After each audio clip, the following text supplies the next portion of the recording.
Using variable data technology is a great way to speed up production for applications where the art remains the same, but some of the data needs to change from copy to copy.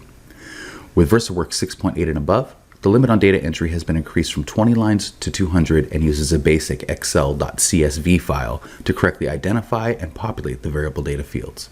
We'll cover how to set up the .csv data in a little bit. For this tutorial, I'll show you how to use one design file to create several unique copies. I'll be using this Team Sports logo where the player name and player number changes from copy to copy, but the logo remains the same. Instead of designing 15 to 20 separate jobs, we only need to design one. First, the file needs to be prepared in your design software. In this example, I'll use Adobe Illustrator, but the naming conventions for the variable data fields is the same in other applications like CorelDRAW. Here we have our Eagles Pride logo, and you'll notice that the rectangle tool has been used to create two boxes. If we click the green rectangle and look at the swatch options, there are two very important things to remember. So you may want to write this next step down.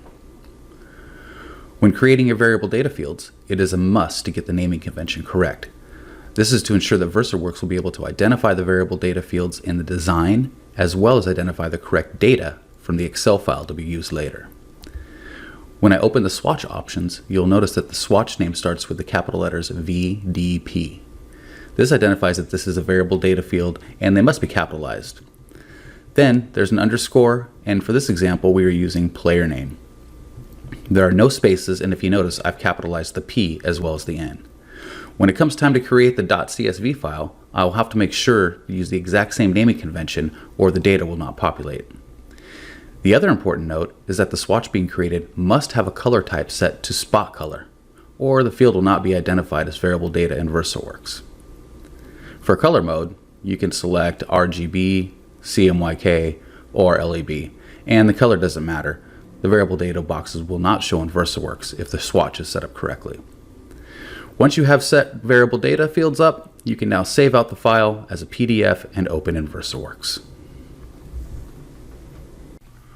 Here's the design file, and you'll notice that the boxes created to identify the variable data fields that we created in Illustrator don't show up, just like a cut contour.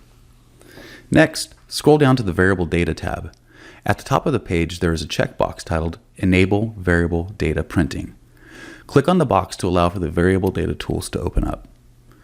You'll notice that the Attributes menu appears. Since we have yet to import the .csv file, there is no data yet to customize.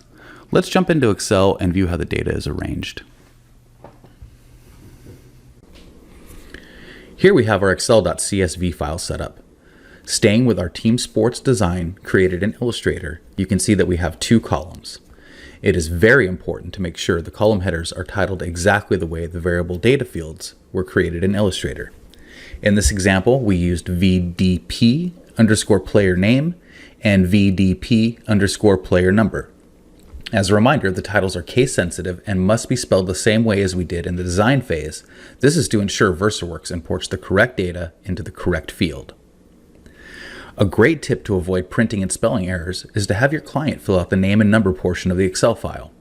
This puts the responsibility for accuracy on the client and usually results in less errors either by you or the customer. Once the Excel sheet is complete, save as a .csv file in the same folder as your art design for easy access from Versaworks. Now that the variable data has been saved in our .csv file, it's time to import the data and finish setting up the print portion of the file. First, enable variable data. Next, select the folder icon at the top of the screen. If you save the file in the same location as your artwork, chances are Versaworks will open that folder as default. Select the Excel file and click Open. If all of the steps were followed correctly, your variable data settings window will populate and emulate the same data you entered in the Excel file. Now we can set up the size and position of the text using the Attributes window.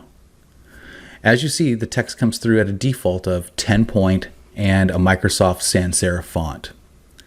If I go back and highlight an entire column, any changes I make in the Attributes window will have an effect on all of the text in that column.